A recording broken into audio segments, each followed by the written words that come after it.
Кенесары Қасымұлы бастаған ұлт-азаттық қозғалыс 1837-1847 жылдар аралығы көтерілістің басты мақсаты қазақ халқының азаттығын, еркіндігін сақтау еді. Көтерілістің себептері мен қозғаушы күштері 19 ғасырдың 20-30 жылдарында отаршыл өкімет билігі мен қазақ халқының арасындағы қарым-қатынас елеулі түрде шиеленісе түсті. Кіші жүз бен орта жүздегі хан билігінің жойылуы сұлтандардың, билердің және батырлардың едәуір бөлігінің наразылығын туғызды. Патша үкіметі қазақ халқының ежелден қоныстанып келе жатқан жерлерін әскери бекіністер салу үшін жаппай тартып ала бастады. Патша үкіметінің әскери отрядтары қазақ ауылдарына шабуыл жасап күн көрсетпеді. Осының бәрі байырғы жергілікті халықты қатты күйзеліске ұшыратты. Олардың күн көрісін қиындатып жіберді. Көтерілістің басты мақсаты қазақтардың патша үкіметі тартып алған атамекен қонысын қайтарып алу, округтерді тарату, отаршылар енгізген алым-салықтарды жою еді. Қозғаушы күш ретінде көтеріліске қатардағы қарапайым халық, сондай-ақ старшындар мен би, батырлар, тіпті сұлтандар да қатысты. Көтерілісшілердің қалың қолына 300-дің атақты батырлары жетекшілік етті. Көтеріліске қатысушылар негізінен қазақ халқы еді. Бірақ олардың арасында орыстар мен башқұрттар, өзбек, қарақалпақ, түркмен, тіпті поляктар да басқа халық өкілдері де болды. Олардың кейбіреулері ханның ерекше сенімі мен құдіретіне ие болып, жоғары лауазымды қызметтер атқарды. Наурызбай сұлтанның атқосшысы Николай Губин есімді орыс еді. Татар Әлім Якубидің әскери кеңестік мүшесі болып сайланды. Дипломатиялық қызметке ханның атынан өзбек Сидаққожа Оспанов басшылық етті.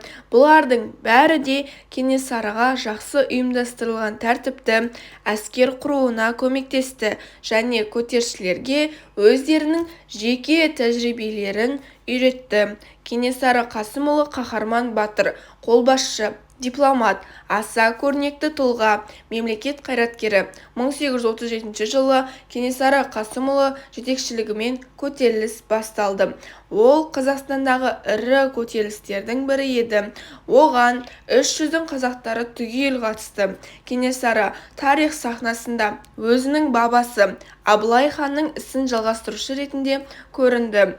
Сұлтан Кенесары 1802 жылы дүниеге келген. Ол Қасым сұлтанның баласы, Абылай ханның туған немересі еді. Көтерілістің болашақ басшысы Кенесары бала кезінен ақ ат құлағында ойнаған, құралайды көзге атқан мерген болды. Ғажайып аңшылығымен, қара ақылды, қақ жарған әділдігімен, ерік жігері, қажымас қайратымен және жүрек жұтқан батылдығымен, қайтпас қайсар қаһармандығымен танылды. Оның бойында ұйымдастырушылық және әскери қолбасшылық таланты мол еді. 19 ғасырдың орта кезіндегі орыс зерттеушілерінің бірі Мейер Кенесарыға көзсіз ерлік тән еді деп жазды. Замандастарының сипаттауына қарағанда ол ашаң жүзді, орта бойлы, жауырыны қақпақтай, нар тұлғалы болған, аз сөйлеп көп тыңдайтын, өзін-өзі аса байсалды ұстай білетін, әңгімелескен адамының пікіріне әрқашан мұқият назар аударып отырып тыңдайтын, қонақжай қасиеті ерекше күшті еді. Әкесімен және ағаларымен бірге жүрген кездерінде олардан қолбасшылық тәжірибесін едәуір үйреніп алған болатын. Көтерілістің басталуы көтеріліс Кенесарының патша үкіметінің саясатын жарамсақтана қолдаған сұлтандар мен билердің ауылдарын шауып алудан басталды. Ол шекара шебіндегі бекіністерге де, патша үкіметінің әскери жасақтарына да жиі шабуыл жасап тұрды. Мәселен, 1837 жылдың аяқ кезінде Кенесары Хорунжий Рытовтың отрядын тас-талқан етіп жеңіп шықты. Олар Петропавлдан Ташкентке бет алған сауда керуенін күзетіп бара жатқан еді. Кенесары өзінің адамдарын 1837 жылы Батыс Сібір генерал-губернаторына жіберіп, оған арнайы хат жолдады. Хатында Ақтау бекінісі мен Ақмола приказын жоюды, омбы тұтқында отырған өз адамдарын түгел босатуды, қазақ жерінің тұтастығын қалпына келтіруді талап етті. Генерал-губернатор Кенесарының адамдарының барлығында саптағы 1000 солдаттың арасынан өткізіп дүре соқтырды. Олардың әскерге жарайтын тұрақты армия қатарына алып, қалғандары Сібірге жер аударылды. Генерал-губернатордың бұл әрекеті Кенесары сұлтанның ашу ызасын келтіріп, көтерілісті бастап кетуге тездетті. Ол старшина Симановтың әскери жасақтарына күйрете соққы беріп, көптеген қару-жарағы мен оқ-дәрісін тартып алды. Кенесары жасақтарының белсенді әскери іс-қимылы 1838 жылдың жазында басталды. Ол Ақмола бекінісіне таяу ірі елді мекенді 6 күн бойы қоршауда ұстап, өртеп жіберді. Ақмола бекінісі мықты қорғалатын, бекіністің төңірегіне терең ор қазылып, оған жете беріс жерлерге күшті кедергі тосқауылдар қойылған еді. Ақмола бекінісін аға сұлтан Құдаймендіұлы мен әскери старшина Қарбышев бастаған отряд қорғады. Кенесары шабуылды 1838 жылы 7 тамызында таң ата бастады. Оның сарбаздары бекіністі өрт шығаратын жебелермен атқылады. Бекініс өртке оранды. Кенесарының даңқты батырларының бірі Басықара бекіністің ішкі жағына баса көктеп кіріп барып, сұрапыл ұрыс салды.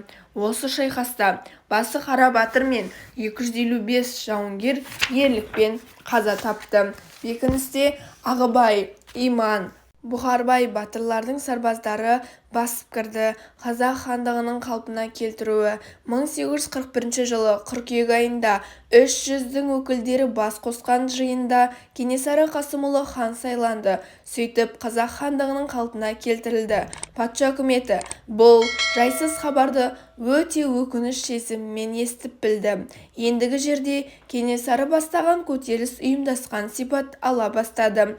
Ұлт-азаттық күресте табысты жүзеге асыру үшін Кенесары хан бір орталықтан басқарылатын мемлекет құрды.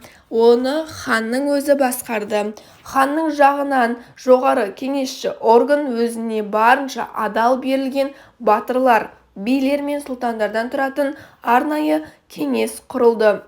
Кенесары хандықты өзінің сенімді адамдары жасауылдар арқылы басқарды. Олар сот ісімен, шаруашылық мәселелермен, дипломатиялық жұмыстармен, алым-салық жинаумен және әскери істермен айналысты. Жасауылдар сонымен қатар орталық өкімет билігі берген нұсқаулардың мұқият орындалуын, мал жайылымдарының дұрыс бөлініп, тиімді пайдалануын бақылады. Халықтың көңіл күйінде қадағалады.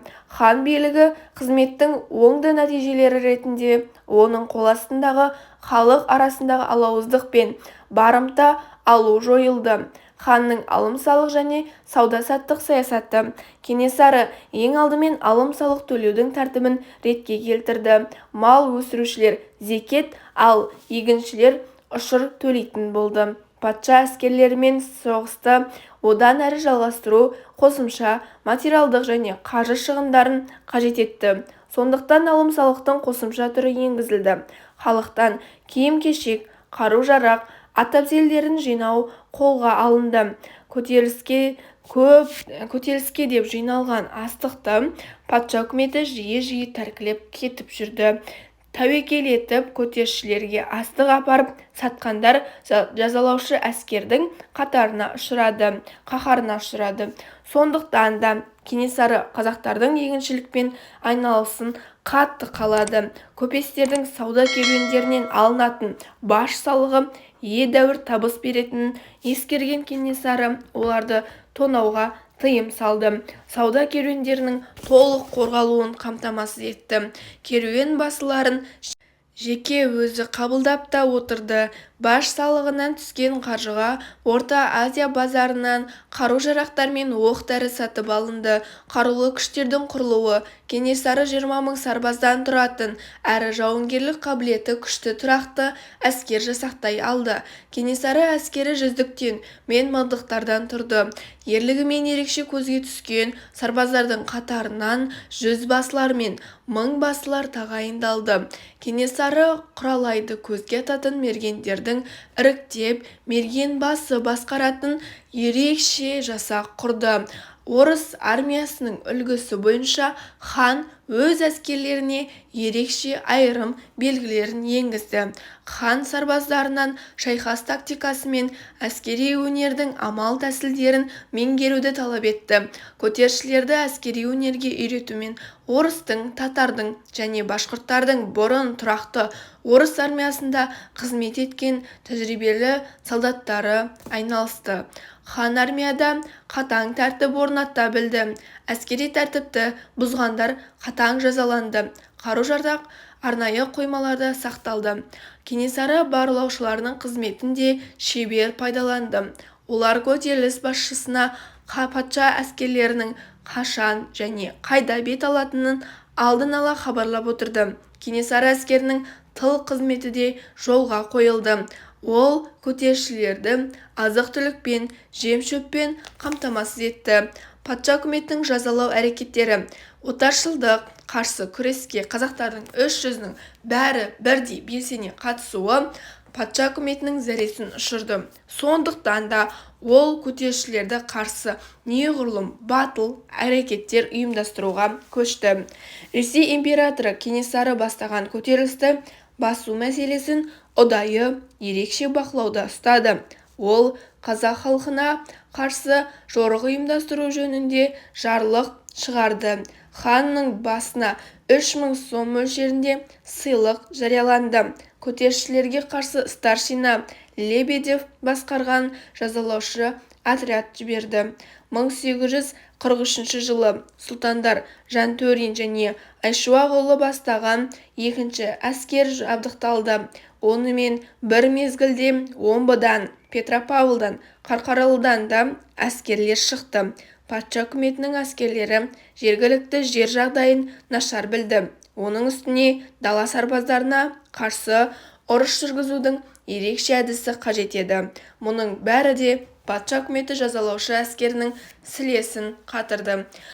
Туған өлкенің жер жағдайын жақсы білетін Кенесары жауға қарсы шабуылды одан әрі үдетті. 1844 жылы Кенесары хан Тобыл өзенінің жоғарғы ағысында Жантөрин сұлтанның әскеріне күйрете соққы берді. Кескілескен шайқаста сұлтанның 44 адамы қаза тапты.